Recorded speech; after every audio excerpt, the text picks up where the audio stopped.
Good evening, everyone. I'm Wayne Hales, president and publisher of the Courier Echo Latino newspaper.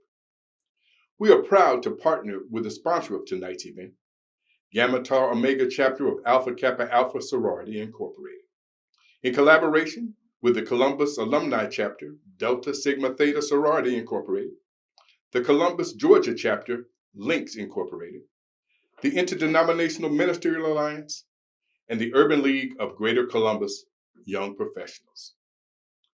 As the coronavirus pandemic has spread across the country, it has especially stymied our local political candidates, forcing them off the campaign trail in favor of more socially distanced outreach efforts to appeal to voters. We are excited for the opportunity to assist them in their efforts as we live stream tonight's event on Facebook via our newest social media platform, CEL TV. Thank you for joining us. We hope that at the end of the evening, you have been inspired, informed, or empowered to get out and vote.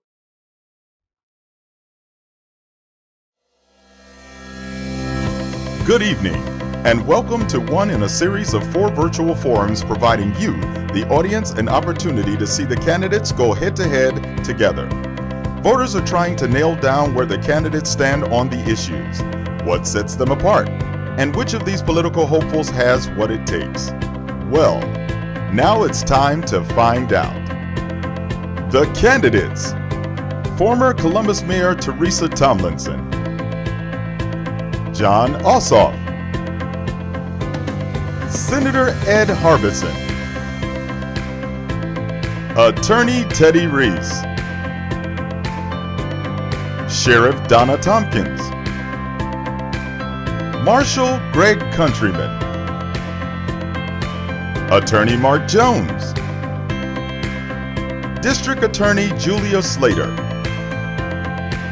Elaine Gillespie, Toya Tucker, School Board Member Kathy Williams, Dr. Walter Taylor, and Sherry Aaron.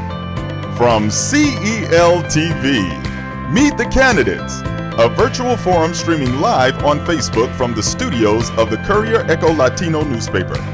Tonight's event is sponsored by the Gamma Tau Omega chapter of Alpha Kappa Alpha Sorority Incorporated, in collaboration with the Columbus Alumni chapter of Delta Sigma Theta Sorority Incorporated, the Columbus, Georgia chapter of the Links Incorporated, the Interdenominational Ministerial Alliance, and the Urban League of Greater Columbus Young Professionals, featuring Tracy Belt, Simone Banks, Lorraine Dixon Moore, Adrian Chester, Olive Vidal Kendall, and Akir Mewborn, with moderators Teresa Whitaker, Valerie Fuller, Rosalind Giles, and Pastor J.H. Flakes III. And now, please welcome your host for the evening.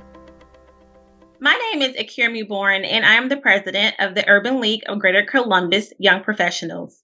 We are happy to be in collaboration with the Alpha Kappa Alpha Gamma Tau Omega, Delta Sigma Theta, Columbus Alumni, and the Links, as well as IMA, for this Meet the Candidates virtual forum. Good evening, everyone. This is Simone Banks. I'm the co-assistant chair of the Connections Committee for Alpha Kappa Alpha Sorority Incorporated, Gamma Tau Omega chapter. Good evening, Columbus, Georgia, and surrounding areas. My name is Adrian Chester, pastor of Greater Bellwood Baptist Church, and I also serve as president of the Metropolitan Columbus Interdenominational Ministerial Alliance. And I greet you this evening with the greeting of peace. And we are so grateful that the IMA is collaborating with the Gamma Tau Omega chapter of Alpha Kappa Alpha Sorority Incorporated, the Links Incorporated Columbus chapter, the Columbus Alumni chapter of Delta Sigma Theta, and the oh so fabulous and impactful young professionals of the Columbus Urban League to bring you these series of virtual forums to inform you of what's going on in our community and what you should expect to see and who you should expect to see on the June 9th ballot. And we encourage everyone to share this information with others. Share the YouTube link as it is posted daily so that we will be able to inform the masses of what they can expect when they go to the ballots this upcoming election season. Thank you, and I hope we have a good week. Good evening. My name is Olive Vidal Kendall, and I represent the Columbus, Georgia chapter of the Links Incorporated. We would like to thank Alpha Kappa Alpha sorority for the opportunity to participate in these virtual forums.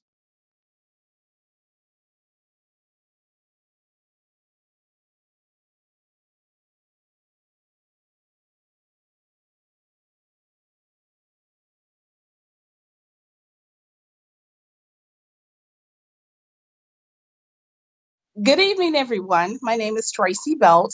I am the Connections Chair to Gamma Tau Omega chapter of Alpha Kappa Alpha sorority here in Columbus, Georgia. We'd like to welcome you to day 2 of the virtual Meet the Candidates forum. Our host for this evening will be the Columbus Alumni chapter of Delta Sigma Theta Sorority Incorporated. They will be speaking to the candidates that are running for the sheriff seat. So sit back, ask questions, and enjoy.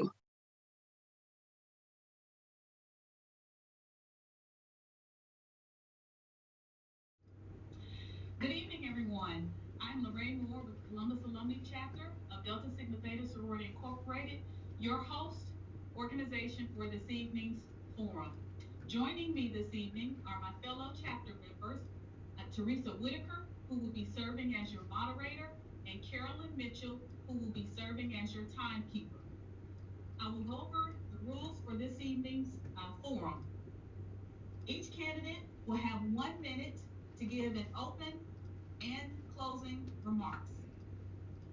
After each question, each candidate will have 2 minutes to respond once the question has been read.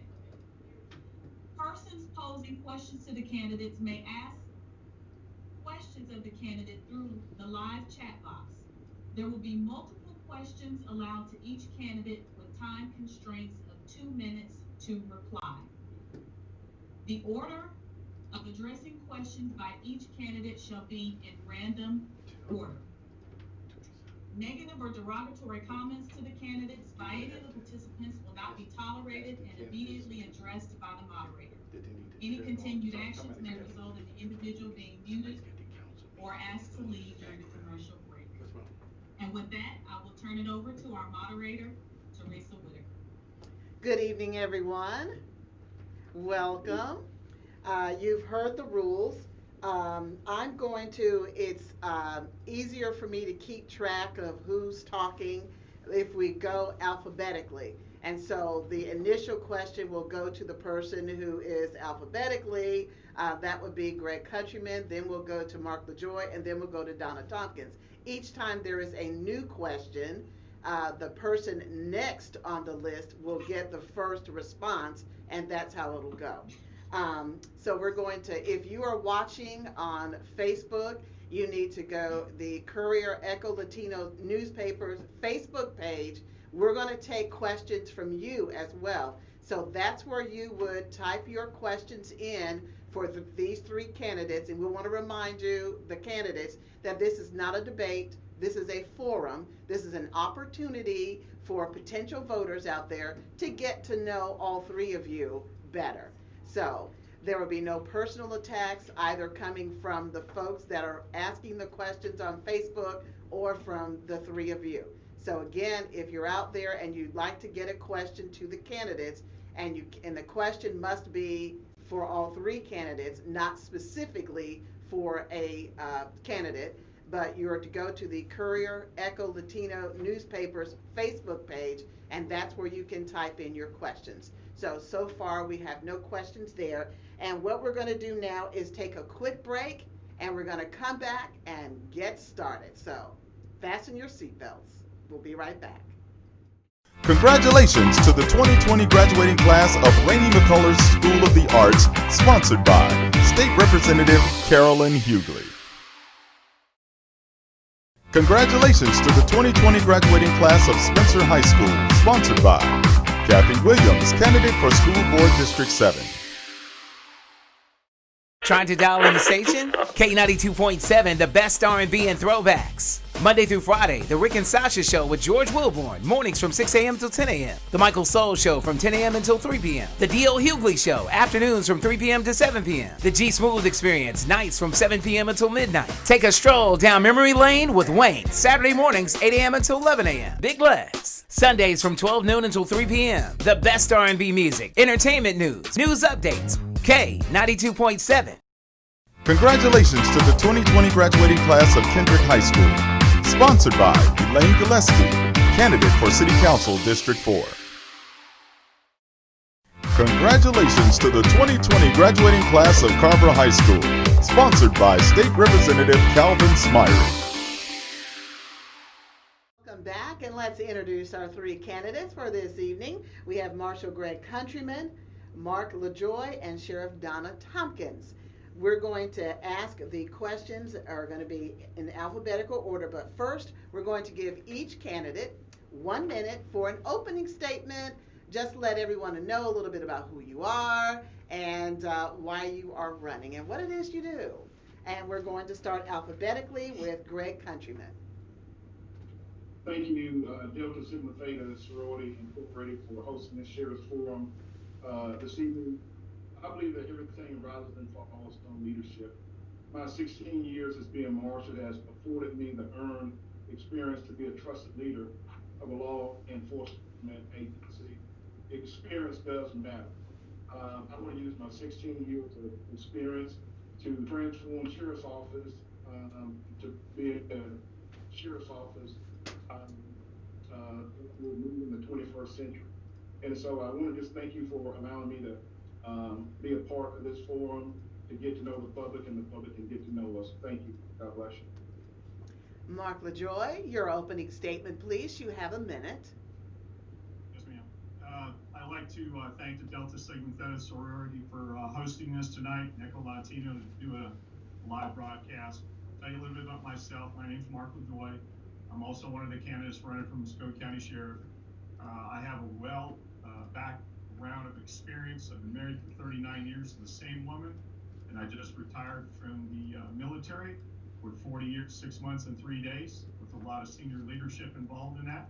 Worked in the police department, worked in all facets of the police department, and I have a lot of real world experience when it comes to senior leadership. Thank you very much. Thank you very much, Mr. LaJoy. And Sheriff Donna Tompkins, your 1 minute opening statement, please. Well, good evening. I too would like to thank the Delta Sigma Theta Sorority for hosting this event, and all of the other co-hosts with this event in collaboration to give each of us candidates an opportunity to be seen and heard. I am Sheriff Donna Tompkins. I was elected in December of 2016, took office in 2017. I have worked for the Muskogee County Sheriff's Office for over 30 years. I worked in every area, starting as a civilian employee, all the way through the ranks to the rank of captain, at which point I retired to run for the office of sheriff, because I realized at that point we needed good leadership. And, you know, I've been sheriff since 2017, and I would just appreciate the support of the public to continue to serve the people of Muskogee County. Thank you. Thank you very much to all three of you for your 1 minute opening statements. And now it is time for our questions. And the first question is going to go to Marshal Greg Countryman, and this comes from someone from the community who wants to know, will the budget, would you like to see the budget from the Marshal's office rolled into that of the Sheriff's office once the Marshal's office has been declared debunked and done and closed down? The budget would have to roll over into the Sheriff's office. The Marshal's office has a budget of around $1.28 million. And so there is no way of me taking office as sheriff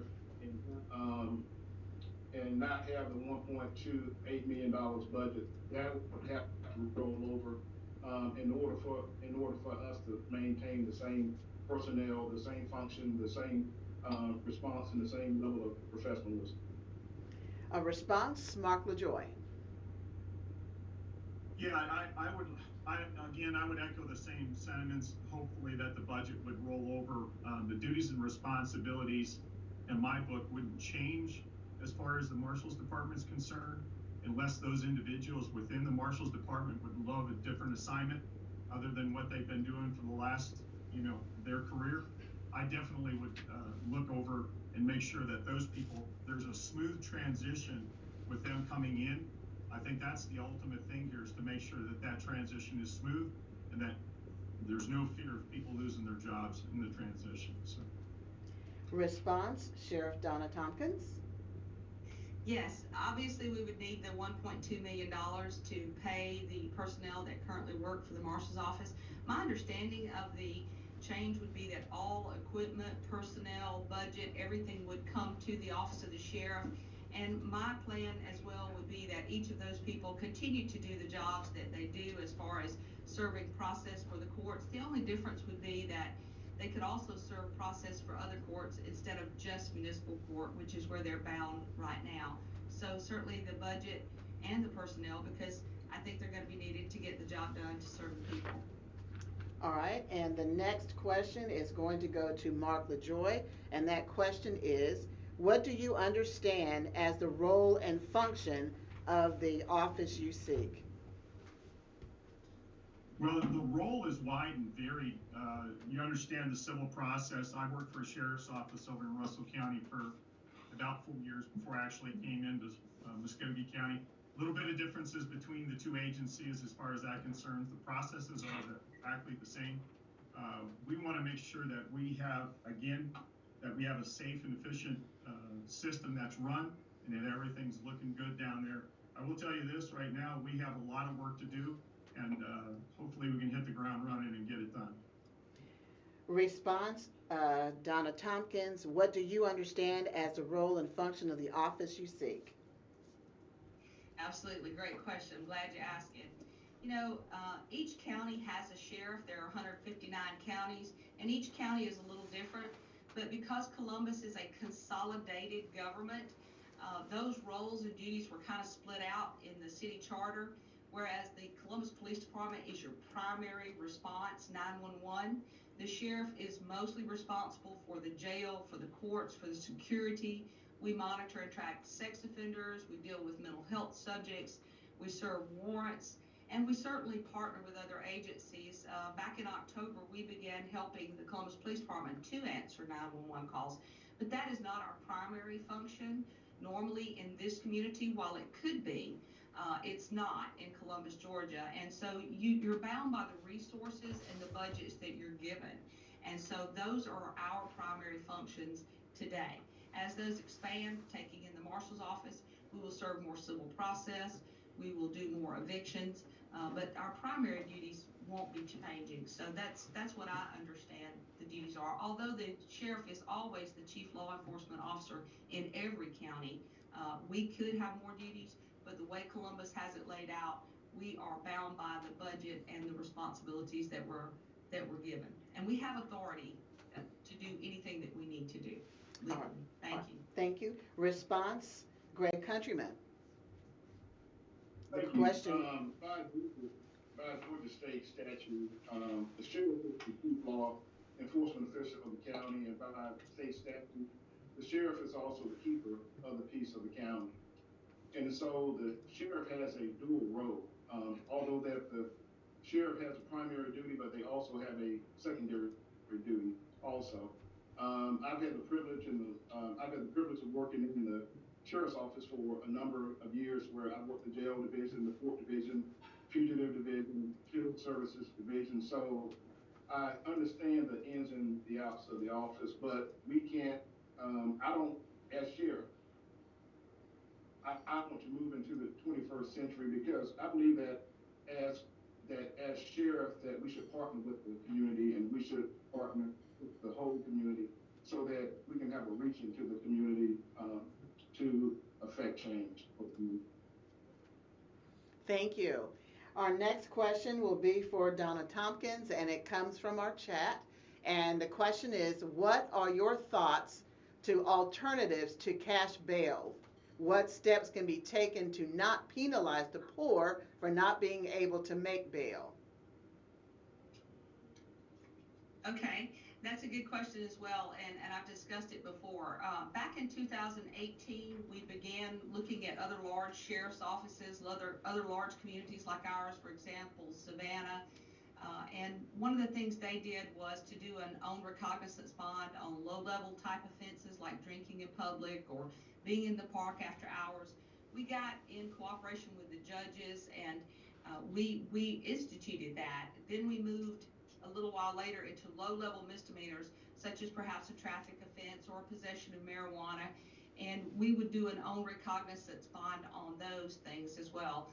We would not take in anything that was like a DUI or a family violence because there are victims involved in things like that. So, you know, we need you to either post bond or see a judge for those type of offenses.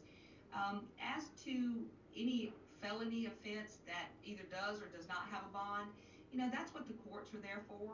That's what prosecutors are there for. That's what attorneys are there for. And, you know, it's really not within the sheriff's purview to move on those actions. You know, if the state changed the law, then that would be a different thing. But right now, those type of offenses go to a judge, go to attorneys, and a bond is determined by a judge. And then once the judge determines bond, then it's just the sheriff's duty to ensure that the bond is sufficient. Donna Tompkins, thank you. Response, Greg Countryman. And the question, let me repeat the question. What are your thoughts to alternatives to cash bails? What steps can be taken to not penalize the poor for not being able to make bail? I think that one of the things that we really need to look at that as sheriff, my first day of taking office, that I will send a letter to adjoining agencies to let them know what type of misdemeanors that we will allow to come into the jail.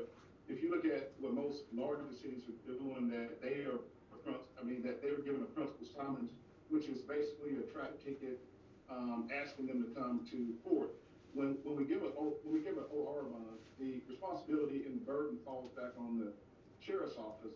I believe that certain cases should have an OR bond if they can't afford the bond, or either make bond. But what's happening is that 85% of those people that are getting OR bonds are not showing up in the court, which is actually backing up the court. And so one of the things that I want to do is to allow the bonding companies to have a greater in them providing bails for people to get out of jail that cannot afford it. Because what happens is that when you give an OR bond, if they don't show up for court, the sheriff's office has to go and pick that up. If the police department gives them a principal summons, then that burden goes back to the Columbus Police Department, because the sheriff's office is already shorthanded. And so one thing that I would do is try to balance that. But I believe that if you cannot afford the bail, that something should be worked out. Thank you. Thank you. Response, Mark LaJoy. And the question again is, roll down that question, please. Thank you very much. The other way. Thank you. Keep going. All right. What are your thoughts to alternatives to cash bails? What steps can be taken to not penalize the poor for not being able to make bail? I think there's a place for OR bonds. I just don't think the place is what we're seeing right now on inmates that are getting released on them. I will tell you this, I've met with all the bonding companies in Columbus, and they have some pretty significant issues with the OR bonds, and they're not happy about how the OR bonds are run. My first day in office, or the first month in office, what I'm going to do is make sure that I get together all the bonding companies at that point, make sure that we go over all the rules about what it is, but reestablish those relationships with the bonding company. And that's what's going on right now. So we have to get back. The bonding companies are a service to the sheriff's office. They're a good service out there that, as you well know, alleviates the overcrowding in the jail system. But more importantly, I'd love to see a conditional discharge program come back. That's a program that I was part of and that I was a counselor, and it had great success with getting those folks, low-level misdemeanors, into the system and back as productive, folks in our society. So that's kind of how I look at the OR bonds, and I think the OR bonds should be reserved for a judge to make that decision. I don't think it's at a sheriff's level. I think that's something that has to be done at the upper level. All right, thank you. And now it's time for question 2, and we're starting over. Question 2 will go to Marshall Greg Countryman, and the question is from the community, and here is the question. How will you continue to keep diversity and community outreach present in the Muskogee County Sheriff's Office in the community, and what efforts have you already done in your role before seeking office in this election? That's a great question. Thank you for that. The Marshal's office looks like our community, and I believe that as sheriff, that we should make sure that our community, we should make sure that the sheriff's office looks like the community that we serve. If you look at the population of the Hispanic community, that's one of the fastest growing communities there is. But one thing that I've done as Marshal is to make sure that we understand that we live in a multicultural agency. So every deputy within the Muskogee County Marshal's office has to go through an 8 to 12 hour training of fair and impartial police, which means that we have to be able to understand our own biases before we can deal with the rest of the community.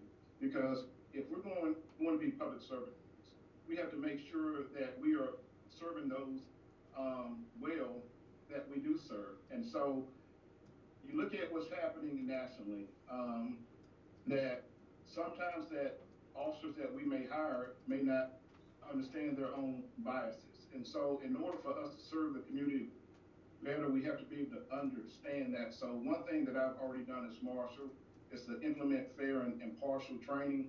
This is not a 30-minute block of training that you do yearly, but this is a one-time 12-hour training. And so, but I believe that every agency should have that type of training. Thank you. Thank you. And response, Mark LaJoy. Right. As I said earlier at the top of the hour when I talked about my background and qualifications, I tell you that I was a 40-year combat veteran that have served all over the world in different environments. Diversity is our watchword inside the military. I had all different races, all different socioeconomic people that I've worked for over the years and have worked with me as a first sergeant. And it's really important that we all get along together. If you speak to anybody, that I was the first sergeant and the senior leader of that unit, and diversity is, like I said, is our watchword. That's something we practice all the time.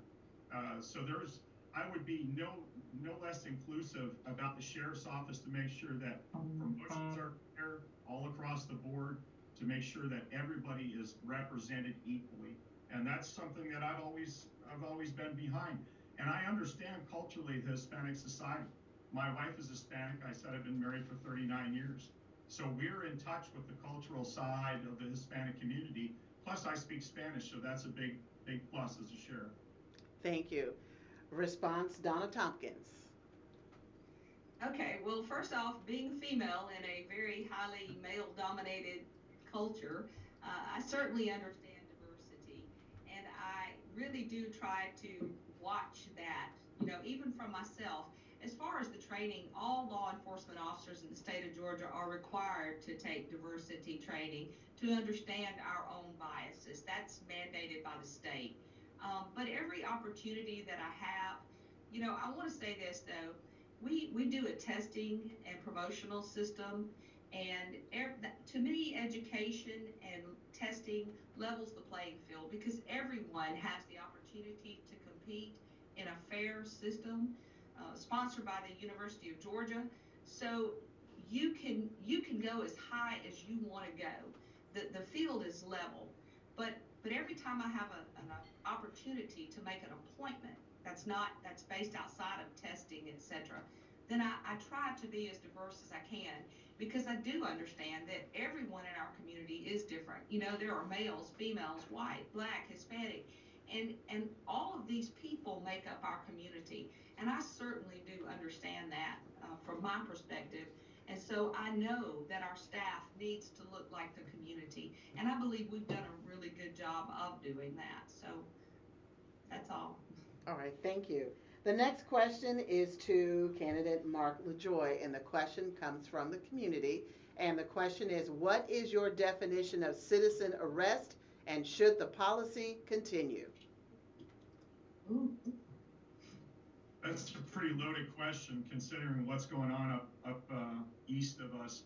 I think there's a place for citizens arrest. I think we have to be very careful in how we do that.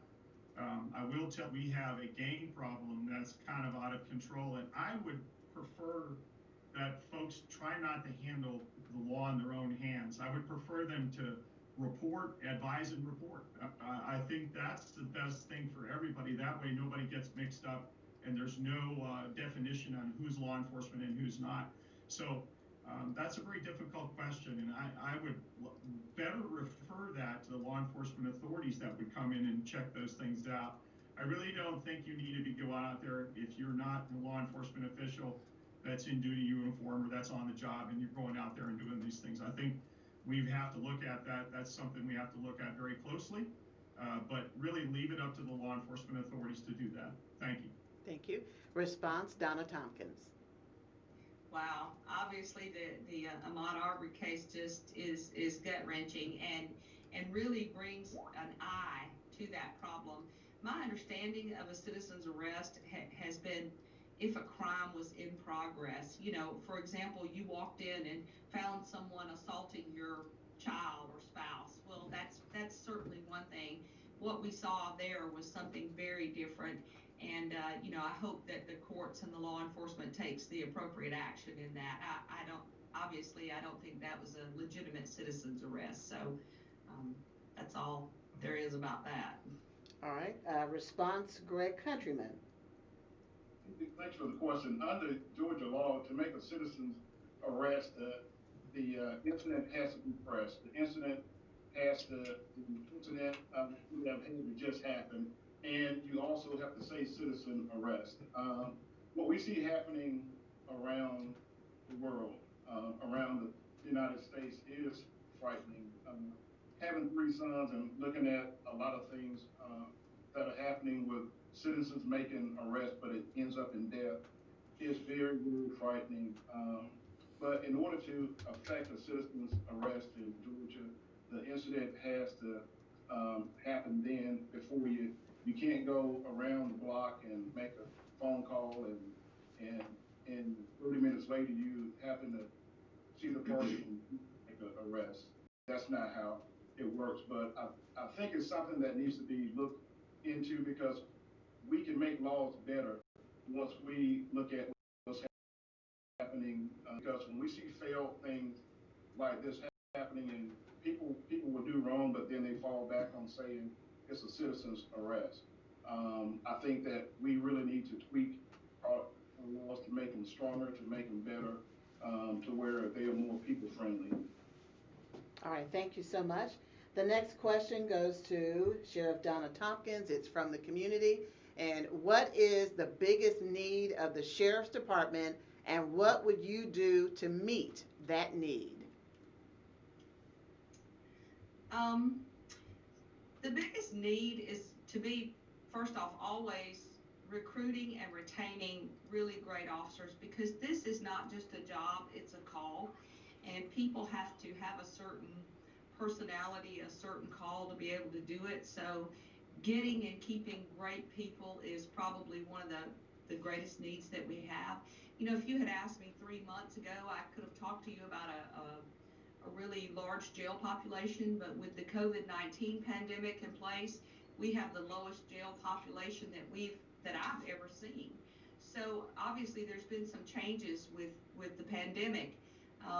But for me, I believe that our biggest need is just getting and keeping and also paying great people to do the job that they do, because we have some great people that work tirelessly on the front lines every day, and I just can't tell you how much I appreciate the work that they do. So taking care of the people that take care of us, to me, is probably our greatest need. Thank you. Response, Greg Countryman.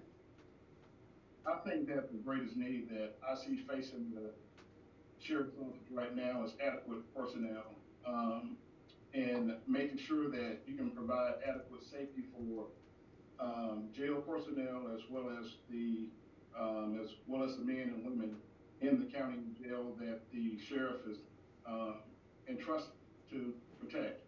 When we look at some of the things that are happening within the Muskogee County Jail, I believe that it boils down to inadequate personnel. And so staffing is the number one issue, but making sure that the morale is also high for them to work in this type of environment. I've worked in the county jail, and I know that when you don't have proper staffing, that it can be a very, very difficult job. And the men and women within the Muskogee County Sheriff's Office, they work hard. And so that's what I see the largest issue is right now, is making sure that you have adequate staffing so that you can go into the jail dorms and you can do shakedowns and see if you find weapons and things of that sort.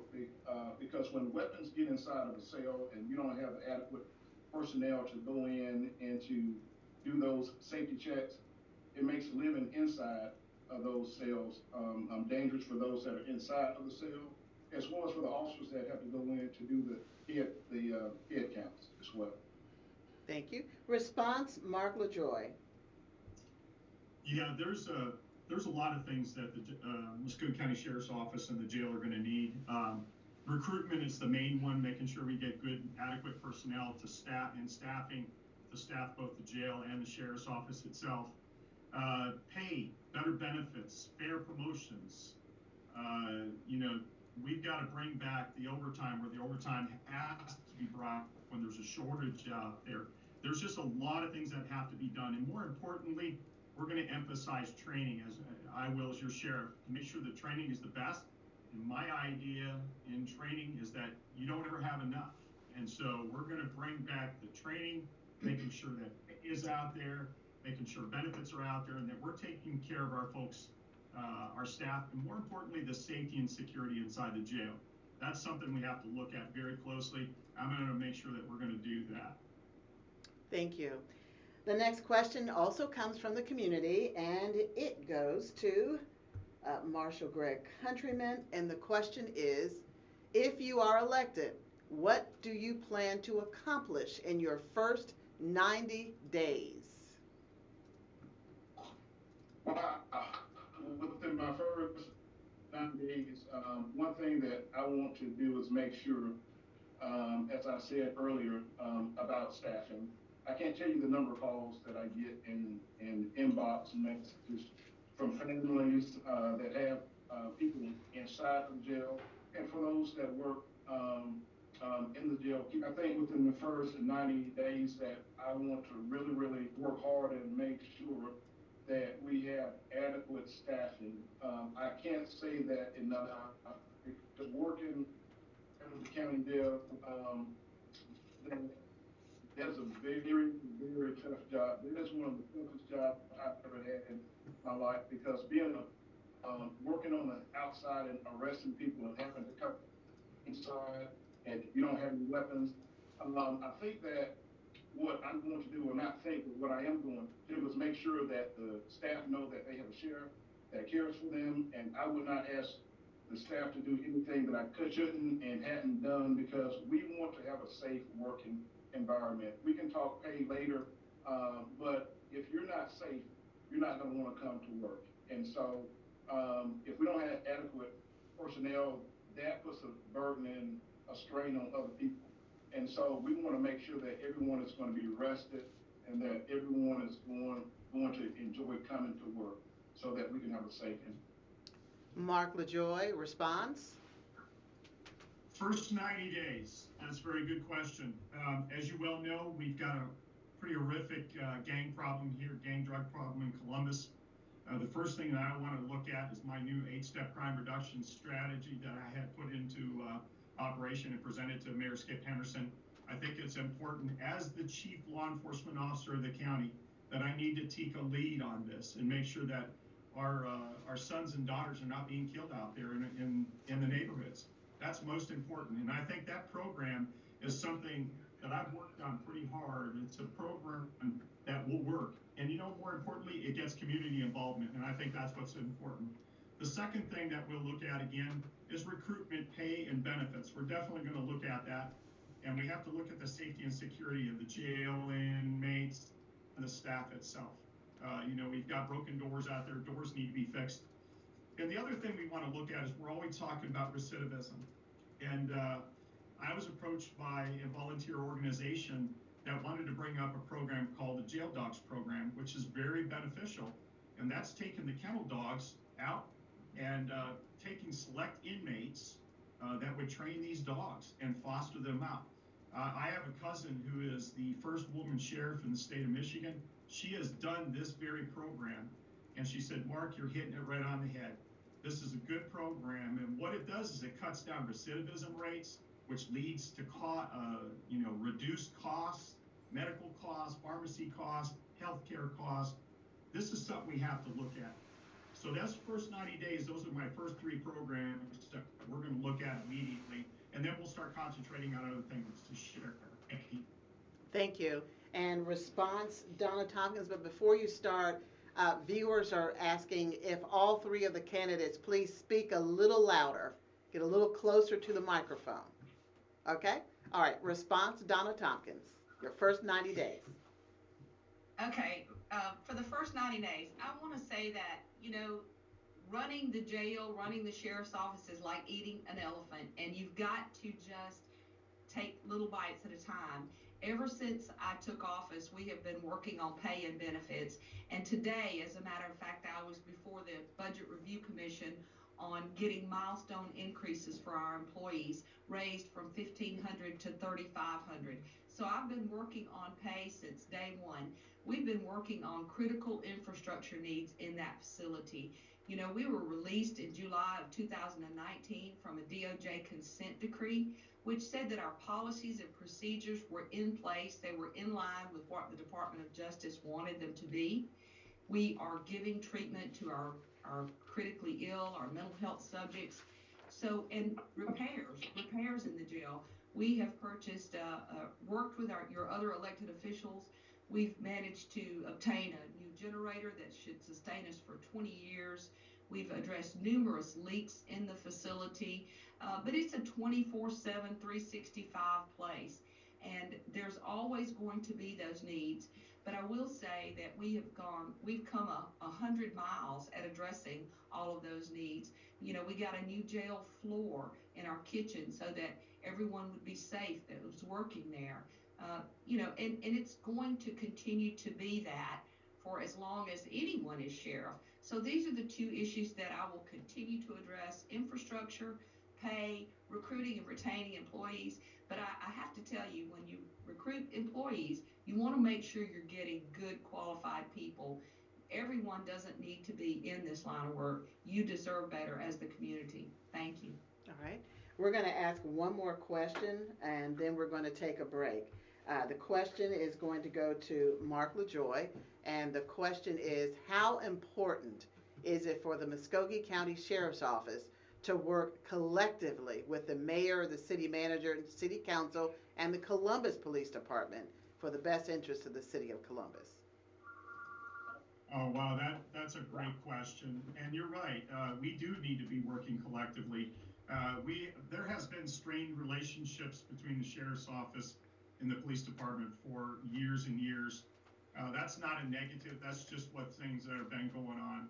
And so the first thing that I want to do is reach out to the chief of police, reach out my hand and talk to him and have a cooperative effort. So, we all have to work together. We're all into it for the same reasons. Law enforcement is law enforcement. Many years ago, we used to have law enforcement all across the board. We had our housing authority, which Greg was part of at the time, swing shifts and those things. We had a lot of cops on the street. And I think we had a pretty good cooperative effort between all the law enforcement authorities and both our federal partners also. So we need to reach out and reestablish those relationships and make sure that, we're all talking from the same sheet of thing. That's the way we fight crime, right? And that's the way the community gets along with us. And we've got to make sure that community understands who we are as law enforcement, and we need to understand the community. Thank you. Thank you. Response, Donna Tompkins.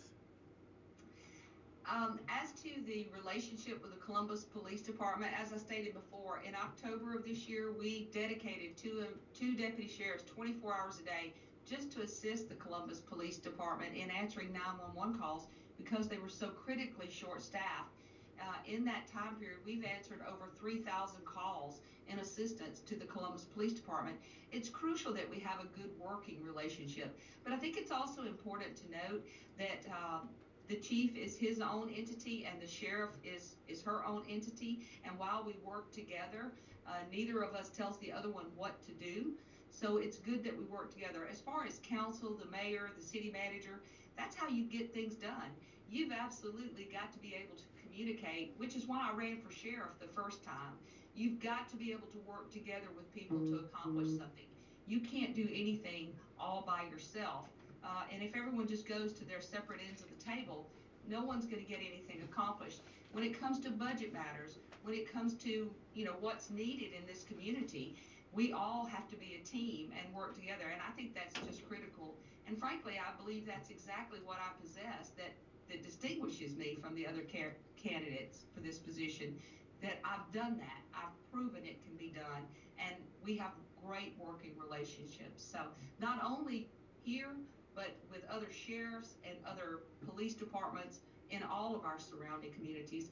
The Muskogee County Sheriff's Office, in conjunction with other agencies, have taken almost $6 million worth of illegal narcotics off the street since I've been sheriff. And that's working in conjunction with other agencies. So I think those relationships are critical. Thank you. Response, Greg Countryman. Thank you.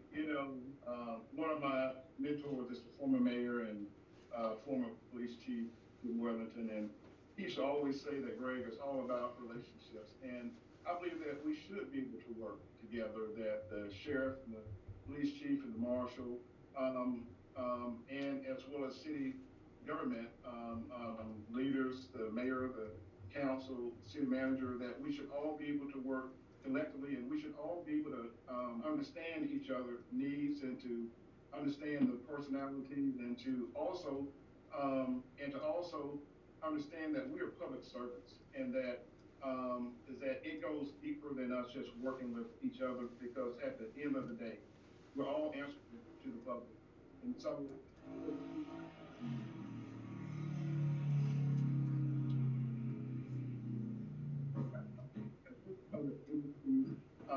look forward to working with them. I feel like that I have a good working relationship with every agency there is out there. And I think that if we're going to make Columbus a great community, that we not only have to be able to work with our city leaders, leaders outside of Columbus, but we have to be able to work with our communities, because those are the taxpayers, and those are the ones that make us great.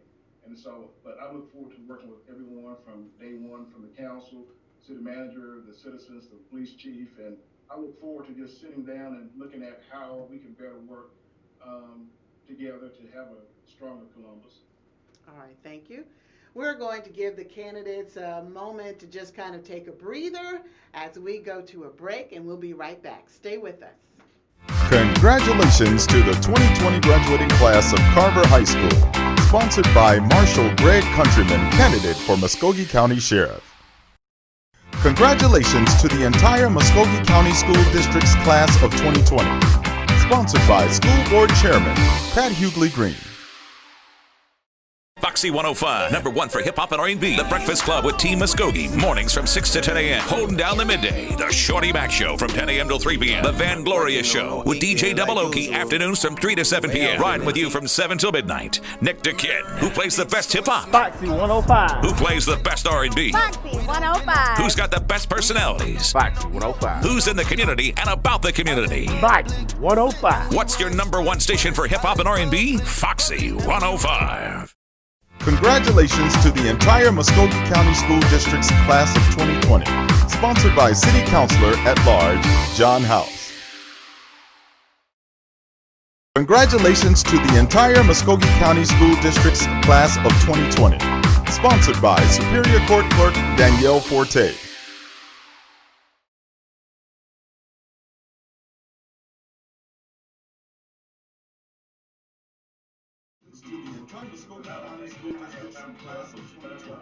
Sponsored by Superior Court Clerk Danielle Forte. All right, get ready. All right, welcome back into the Muskogee County Sheriff's Forum for the candidates that are vying for the office of Muskogee County Sheriff. We have in alphabetical order Greg Countryman, Mark Joy, and Sheriff Donna Tompkins. The next question is going to go to Donna Tompkins, and it is coming from the community. And the question is, what plans do you have to improve the conditions for inmates and the deputies at the Muskogee County Jail? Thank you for the question. I think I kind of discussed that a little bit in the sense of the conditions for the inmates. You know, have the lowest jail inmate population personally I've ever seen in my 30 years, less than 900. That gives us a lot more space to be able to let people have a little more room. We are working every day in that facility. We've addressed so many infrastructure issues of plumbing and painting, and again, it is an ongoing project, but we've been working on that. We have so many jail programs in place. We have so much ministry in place in the Muskogee County Jail. If you leave out of the jail, you can go to the safe house. You can work on a GED while you're in the jail. There's mental health counseling, so many resources. We have a veterans dorm, so you can hook up with veterans services if you're there and you're a vet. We've got a lot of things in place, but I'm always open to any new suggestions. I had one just the other day about perhaps inmates with illnesses that once they leave the jail facility, hooking them up with resources on the outside. So I'm always open to that. As far as conditions on the inside of the jail for the officers, I would a little more specifically what conditions. It's a jail and it's tough. It's 12 hours a day. It's I've told people I did it for 6 years as a lieutenant, and it can be mentally, physically, emotionally, and spiritually very draining. And we offer all kind of assistance to our deputies as well as working on pay. So other than that, I'm again open to any other suggestions. All right, response, Greg Countryman. Well, my plans are that Denver may have the lowest amount of inmates that we've seen in a while, but we have a record number of deaths. And those two just don't add up. 3.5 years and 10 deaths. I think that my plans are to go in and to find out why are we having these deaths in the first place.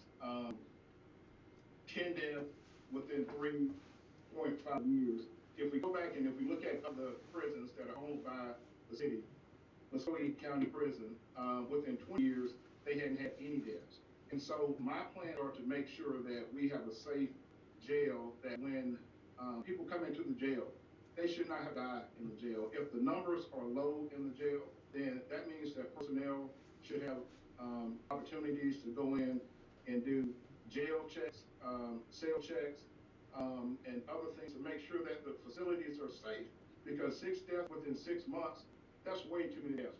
1 death is way too many because those deaths those lives are connected to people. And so we have people that have lost loved ones. My plans as far as the deputies, one thing that I want to see is supervisors working better with the deputies to motivate them. That I want to have working sergeants, working lieutenants, not those that would just sit down, but to go up and relieve the deputies and correction officers that are working on the different floors, because I'm one that inspects what I expect. And so I want to make sure that everybody is working hard and working as a team to get the job done. Response, Mark LaJoy. Yeah, that's a great question. I think the first thing that we need to do is get up and clean the jail up. The living conditions in there, we have to work on those things, get those living conditions up, work on the jail cell door, and security of the inmates and the jail staff is paramount up there. My understanding is that short staffing has led to a lot of issues One of those is what Greg had mentioned was the suicide issue. That's something that we have to look at a lot closer. Maybe that's better classification and understanding mental health a lot better. I think when you work in the jail system, you have to understand all the parameters of who you have coming in. Now that the state of Georgia doesn't take care of those particular people with mental conditions, we have to get a lot better in what we do out there. So jail staffing is always paramount, making sure the safety and security is checked on the inmates. We've had deaths, we've had stabbings, we've had all kinds of things that have to be worked on. And so better training is something that we have to look at. That's the ultimate thing that I want to go and make sure that all of the safety and security for those folks and better training. You can never have enough training, like I mentioned earlier. Thank you. Thank you. The next question goes to Greg Countryman, and it comes from the community. In your current role, what have you done for training and community engagement with the special needs community?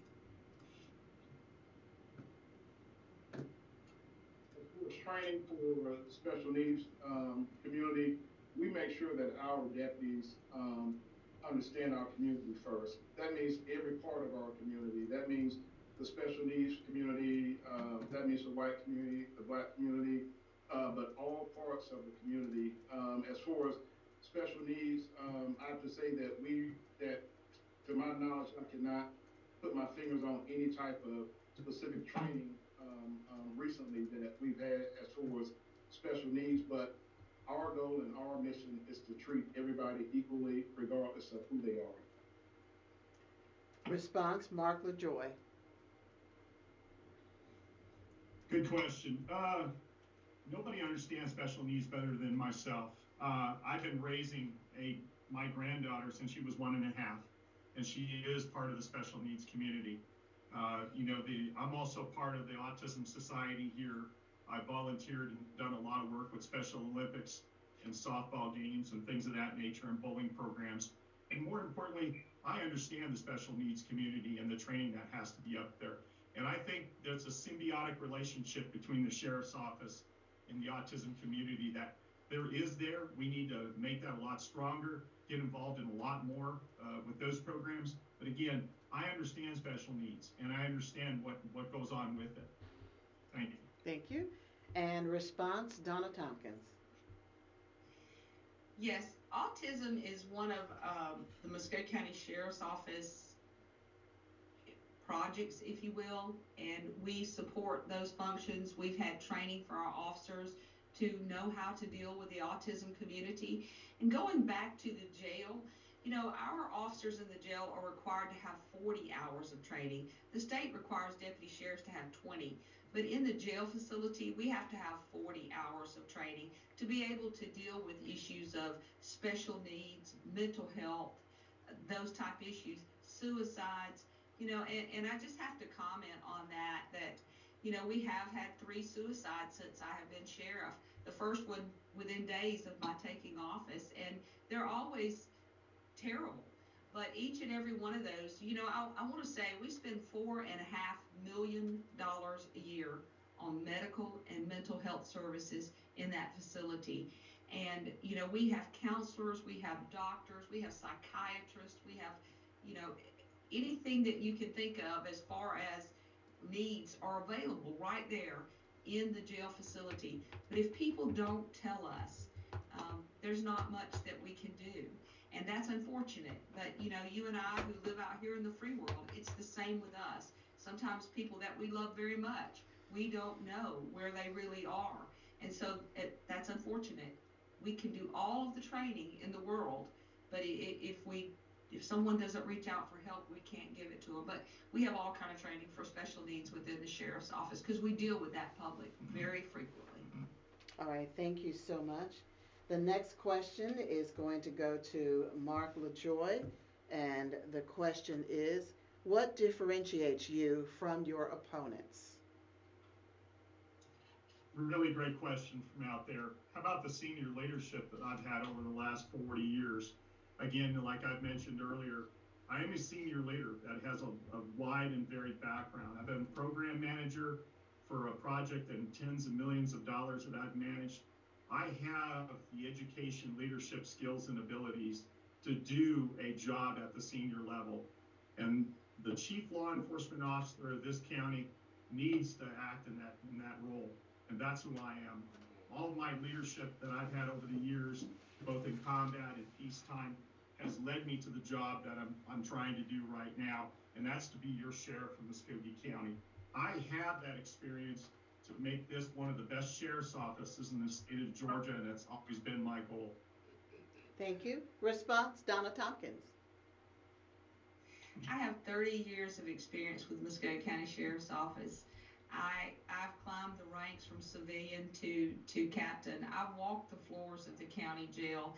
I've answered the calls. I've been in the car chases. I've been there and done that and got all the t-shirts.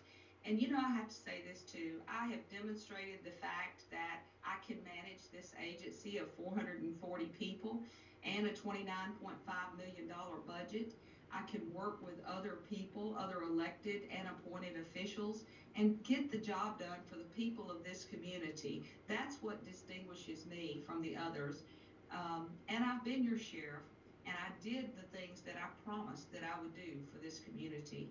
And I'm transparent and accountable at every level. Even if the news is bad, I'm going to give it to you straight. So I think that the people can trust me, and I hope that they remember that on Election Day. Thank you. And response, Greg Countryman. I think that what separates me clearly from anyone in this field, that I've been in law enforcement for the past 29 years, but I spent nearly 16 years leading an agency in a elected capacity. And so I think that I have earned the trust of the community. I think that that the community knows Greg Countryman. I have reached into the community, and as far as budget, it's easy to manage a budget when you have a large budget and when you have the money coming in, but the test is when you don't have a budget and when you can manage that budget and do great things with that budget. But that's what separates me, is that I have 16 years of experience that no one else has. That I can go into all parts of the community. I can work in the gang community, the poor community, the rich community. I can work with the white collar, the blue collar, and those with no collars. That's what 16 years of experience as marshal has taught me, that I have honed in on every leadership skill there is. And I have a proven track record that nobody else has. And so that's what separates me, is that I have reached in the community, I have the community trust, and they have trusted me sitting in office and elected me 4 times, overwhelmingly 4 times, to be their marshal, and I look forward to being their sheriff. All right, thank you. The next question goes to Donna Tompkins. Do you have a strategy for crime reduction or prevention? If so, what is it? Well, I think we need to go back to this. I think we need to know what the difference is between the Columbus Police Department and the Muskogee County Sheriff's Office.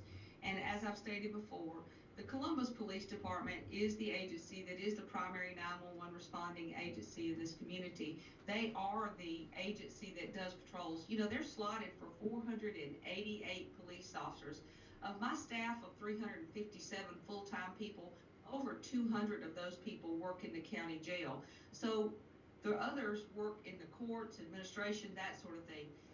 We are not the primary, but we certainly are there to assist the Columbus Police Department at every step of the way in the staff that we can give them.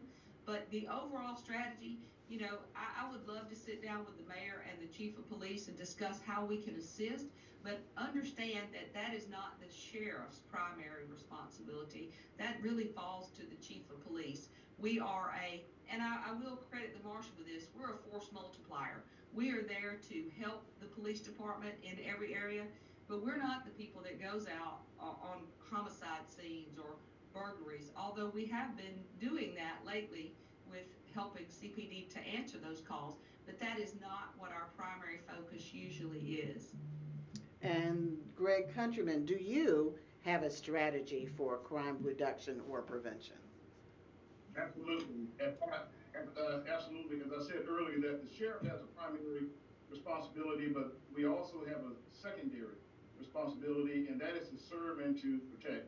By state statute, the sheriff is the chief law enforcement officer of the county. By state statute, the sheriff is the keeper of the peace for the county. And so, yes, I do have a plan for that. What I want to do is go into the most communities that we have. I want to find out who runs that block. And I want to ask that person, can you assure me for 2 weeks that we will not have any gun violence on this block? I want to find out who the big mama in the community is. I want to go and ask her, can you get some kids to help me to keep this block clean? And so one of the things that I've learned is that we are not giving our community options. When we can give our community options to make their community better, we are giving them buy-in. That's part of community policing. That has nothing to do with homicides. That has nothing to do with answering 911 calls. It has everything to do with building relationships in our community, and that's what's missing. The sheriff is the chief law enforcement official of the county. As sheriff, I plan on being active in the community. I plan on going in the most challenged parts of the community. I plan on working with the gang community, because if we say that we have a gang problem, a gang issue, we have to be able to go into that community to work with them in order to establish a trusting, lasting relationship. All right, thank you. And Mark LaJoy, do you have a strategy for crime reduction or prevention? Oh, absolutely. I talked about it earlier, and that's called the 8-step crime reduction strategy, which I told you earlier that I had presented before Skip Henderson back in September. And this is just not a program that the police officers, go out there and they do one thing or the other. There are primary and secondary responsibilities. Yes, there is. But being the chief law enforcement officer of this county, times have changed. All right. Instead of just running the public buildings and the jails and those things, those are all great roles and responsibilities. But we as leaders out there, and especially the sheriff, we have got to get out there amongst our community and understand what's going on out here. We have got a disease that's running through our community, and it's killing folks. It's killing our sons and daughters out there. And so my plan, the 8-step crime reduction strategy, talks about establishing crimes task force, intelligence gathering, hotspot policing. And in the hotspot policing, we talk about algorithms and intelligence that comes from field interview card, from you as citizens, clergy members. We plug that into a computer and it spits us out a hotspot that we can concentrate on, so we're not running down rabbit holes all over the city. We also talk about targeting repeat offenders. Not necessarily arresting them, bringing them on our site, bringing former gang members to work with us. That's what community involvement is.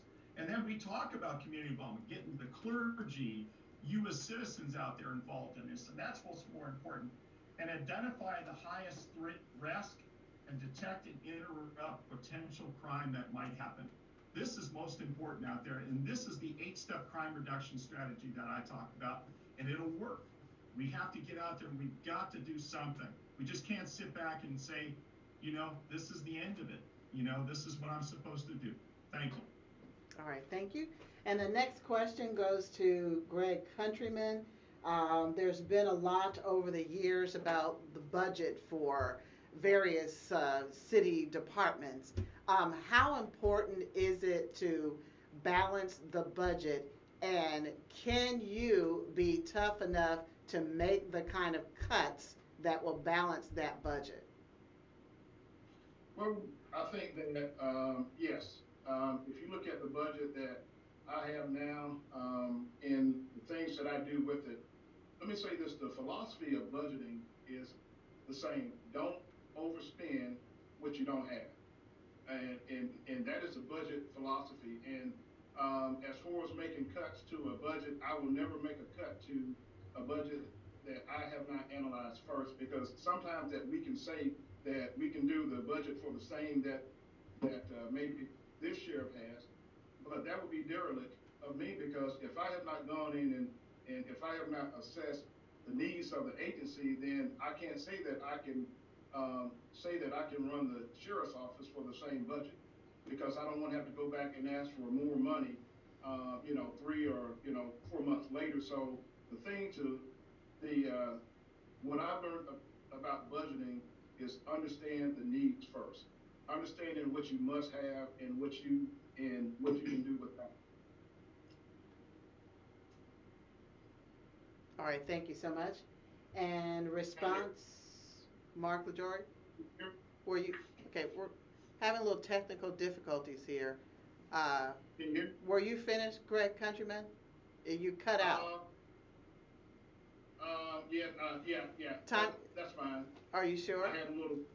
Well, I wanted to just say that managing a budget is the learn over the past 16 years. I have honed in on that. I don't care if it's a $1.2 million budget or a $29.5 million budget. The budget is still the same. The numbers are just larger, but the philosophy has to stay the same. All right, thank you. Response, Mark LaJoy. Yeah, wants and needs are always part of budget. You know, when you analyze a budget, what does the agency need?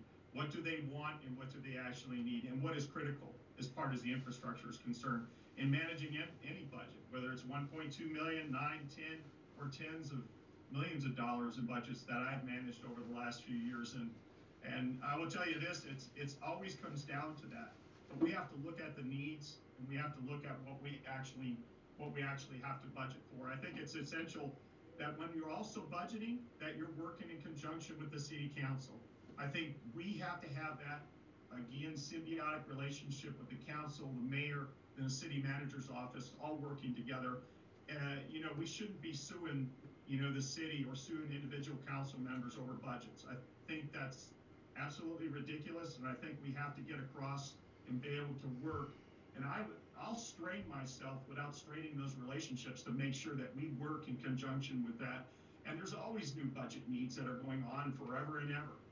So we'll have to look at that, and we have to look at it pretty closely. Thank you. All right, thank you. Response, Donna Tompkins.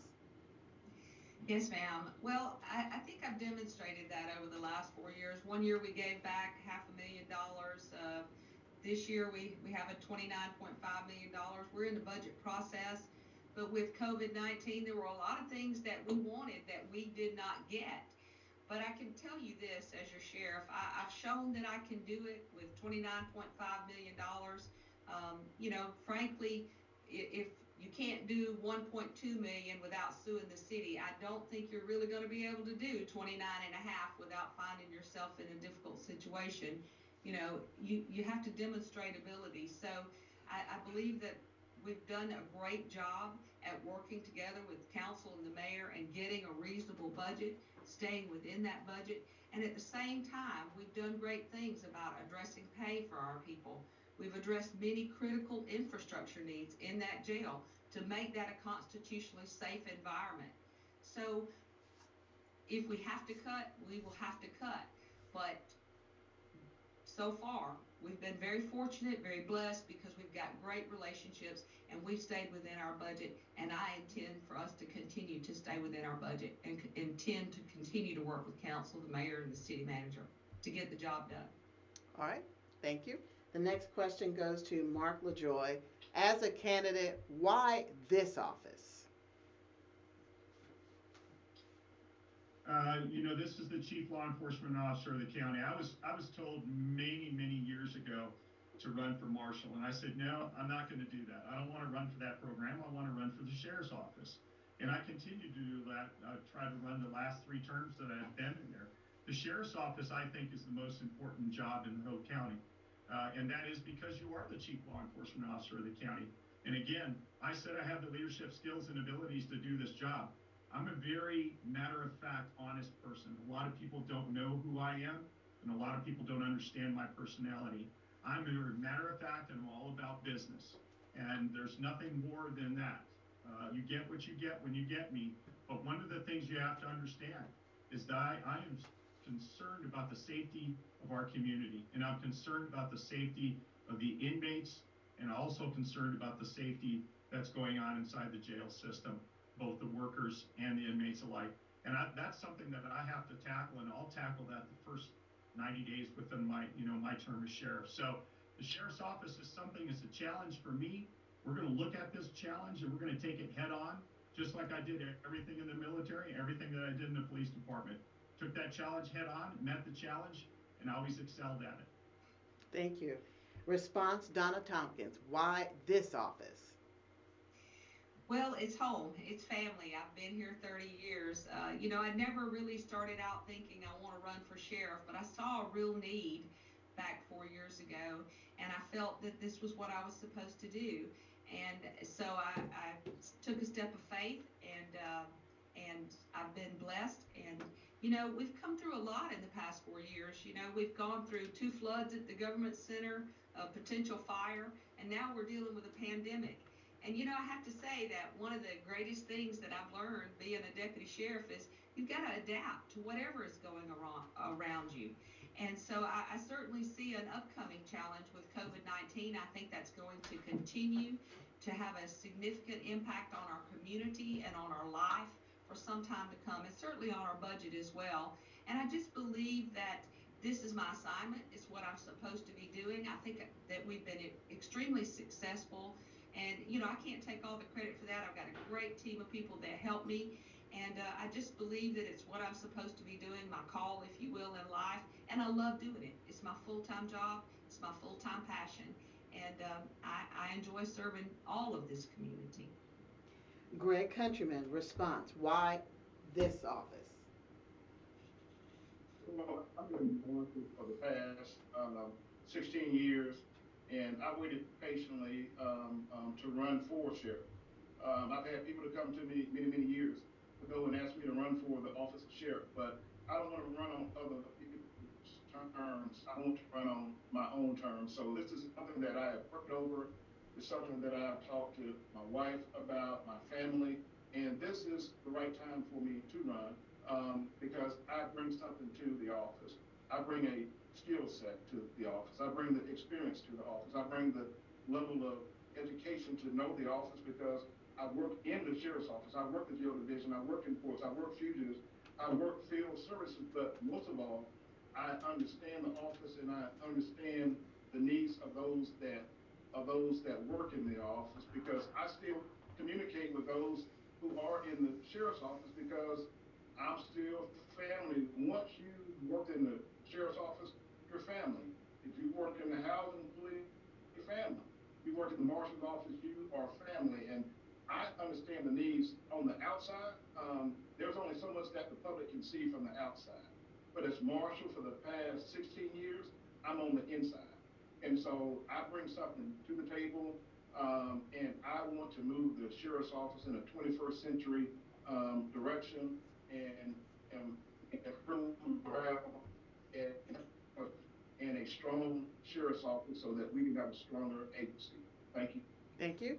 We have time for one last question, and then we're going to get to closing statements. The last question is going to Donna Tompkins, and the question is, it comes from the community, what do you think is the most important skill needed to be a good sheriff? Two things, probably. One being compassion, and the other versatility. When you're a young deputy, you have to be able to handle this situation or that situation. And as an executive leader, you have to be able to have that same skill set. You have to be able to deal with an employee problem or a domestic situation or a budget situation. So you really got to be very versatile. But I think that probably the greatest skill set of any leader is an ability to have compassion with the people that you serve and the people that serve with you. And so I think those are the two greatest skill sets. And response, Greg Countryman. I think that there are three. The first is leadership. Leadership is about relationships, and the foundation of leadership is trust. If you want people to follow you, they have to be able to trust you. Relatable is the second thing, that you have to be relatable. That as sheriff, I will never walk into the county jail or walk into anywhere and not tell my employees hello. That you should be relatable because everybody have good days and bad days. So I want to be able to relate to those that are working within the sheriff's office, because that is a very, very tough job. And so, because when you come in to work, you should feel good about coming to work. And the last thing is trust. I believe that everything starts with trust, but it should also end in trust. And so when you can work with people and lead people and they trust you and you are relatable to them, you can get anything done. I know that over the past 16 years that I have honed in on those three things. And what makes me relatable is that I've never held the rank of sergeant, lieutenant, captain, major, chief deputy, or any of those type of things. And that's why I can work with those at the line level. Because to me, that is the most critical part of any agency is that first line supervisor and that line officer. That when you can relate to them and when they can trust you, you can get anything done. And we need a sheriff's office to where we can get things done. But it all starts with trust, and it should end in trust. All right. And response, Mark LaJoy. Everything starts with leadership. You have to have the leadership, the skills, and abilities to do the job. You have to be fair when you need to be fair. You have to listen to your staff. You have to be fair in their promotions and making sure that when you establish a promotion list, that you promote off of that list and make sure that it's done in a fair manner across the board. You have to be hard when you have to be hard. You have to be fair when you need to be fair. You have to understand that people don't have good days and they have bad days. You have to understand those things as a leader. I understand those things. I've gone through that for the last 40 years, both in the military and both in the police department as I served in a law enforcement role. And more importantly, you got to have the respect from the people that work there. If you tell them you're going to do something, then you better follow up with it. But one of the things the military taught me as far as leadership skills and abilities was that you have to get out there amongst your folks. I'm not going to sit there in the 4th floor of the ivory tower. I'm going to get out there amongst my folks. I'm going to call them when I get out into a patrol car and say, hey, look, I'd like to ride with you tonight, deputy, and understand what they go through. I think that's where the rubber meets the road, is understanding your people, because if they see you get your hands dirty with them, then they realize that you're part of them, and that's all part of the teamwork. And that's what I'm going to do as a sheriff. Thank you. All right, thank you. And thank you to each of you for coming on tonight and sharing with our viewers who you are and what you feel you bring to the table. And now we're going to give each of you 1 minute for your closing remarks. And we're going to start alphabetically. Greg Countryman, you are on. Thank you. We're at a crossroad in our community, and we have to make some very, very critical decisions on who we want to serve us as our next sheriff. As sheriff, we will never say that it's this agency's responsibility to protect you and to keep you safe. I'm going to work hard to keep you safe because I have a primary duty and a secondary duty. I have a love for this community, and I plan on working hard to make sure that this community is going to be a safe community. I want to work with the deputies there to make sure that they know that they are loved and appreciated and valued. So I'm asking you in 2020 for your trust, because you have trusted me for the past 16 years as Marshal. I'm asking you for your vote and your prayers so that we can move the Sheriff's Office forward in 2020. Thank you, and God bless you. Mark LaJoy. Yes, this is a very good, I want to appreciate the forum that's up tonight. I want to talk about, where crime is going. And again, we have primary and secondary duties as sheriffs. And I think the times have changed, and we have to make sure that we change with the times. My job as a sheriff is to make sure that our community is safe so that our children can live, prosper, and grow. We don't have that right now, and we need to take on those additional responsibilities. We have to make sure that we're all together and that we're working hand in hand together as a community. I can provide that senior leadership, and I will as your sheriff. And I ask you for your vote and your prayers, and thank you very much. Donna Tompkins. Thank you again for hosting the forum. I've heard my opponents discuss leadership, and it's just a word. Leadership has to be demonstrated. And, you know, I pray every day that we are demonstrating good leadership. When I ran the first time, I told everyone that I would serve with integrity, commitment, and experience. And you know what? If the people decide to elect me again, I'm going to continue to serve with integrity, commitment, and experience. This is my community. And we are, as the Muskogee County Sheriff's Office, are willing to reach out to any other agency and do our part to keep the citizens of this community safe. And I appreciate your vote. Thank you so much again. All right, thank you. Donna Tompkins, Greg Countryman, Mark LaJoy, thank you all for responding to the invitation. Thank you all for sharing your time. And thank those of all of you who are out there watching who submitted your questions. Right now, we're going to take a quick break and be back for a final word. Congratulations to the 2020 graduating class of Carver High School, sponsored by Dr. Walter Taylor, candidate for School Board District 7. Congratulations to the 2020 graduating class of Columbus High School, sponsored by State Representative Calvin Smyrie. Praise 100.7 Columbus Inspiration Station. Get up mornings with Erica Campbell from 6 to 10 a.m. It's the Pam Dixon Show, 10 a.m. until 3 p.m. The Willie Moore Jr. Show, afternoons from 3 to 7 p.m. And Minister Curtis Austin from 7 p.m. until midnight. Praise 100.7 Music to Comfort. Praise 100.7 Music to Uplift. Columbus Inspiration Station, Praise 100.7. Congratulations to the 2020 graduating class of Spencer High School, sponsored by Marshal Greg Countryman, candidate for Muskogee County Sheriff. Congratulations to the 2020 graduating class of Carver High School, sponsored by Reggie Thompson, recently elected clerk of the municipal court.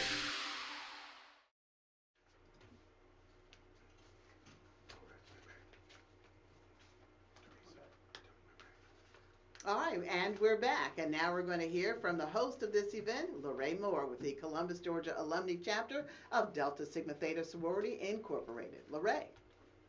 Thank you, Teresa. As we conclude day 2 of this series, I'd like to thank each of the candidates again for joining us this evening and providing information on their candidacy. Thank you to Courier Echo Latino TV for live streaming, and the Gamma Tau Omega chapter of Alpha Kappa Alpha Sorority for sponsoring this event. Also, thank you to our partner hosts, Links Incorporated, the Urban League of Greater Columbus Young Professionals, and the Interdenominational Ministerial Alliance. Special thanks to all of our viewers for tuning in. Please remember to tune in tomorrow at 6 p.m. to meet the candidates for District Attorney, hosted by the Links Incorporated. Also, please remember that early voting in Georgia is underway. You can vote in person at the Citizen Services Center if you live in Muskogee County. If you don't live in Muskogee County, please be sure to check with your local elections office. You can also vote by returning your absentee ballot in the mail. I'll leave you with this quote from Marion Wright Edelman, and it is, "Democracy is not a spectator sport." Please exercise your right to vote. Thank you and good evening. Inspirational, informative, empowering. Introducing CEL TV, the Courier Echo Latino newspaper's new network, offering exciting and relevant programming, featuring Politically Speaking in Black and Brown with Dominic Perkins, On the Scene with Nadine, Money and Business with Carl Brown, Extraordinary Intentions with Jonathan Rivers, Ask a Lawyer with Katanga Wright, Legislative Updates with State Representative Carolyn Hubner, K-Pasa with Tanya Batchelor, and of course, A View from a Pew with Wayne A. Hales, and so much more. It's all available on demand exclusively, broadcasting live on YouTube, Facebook, Instagram, and our website, couriernews.org.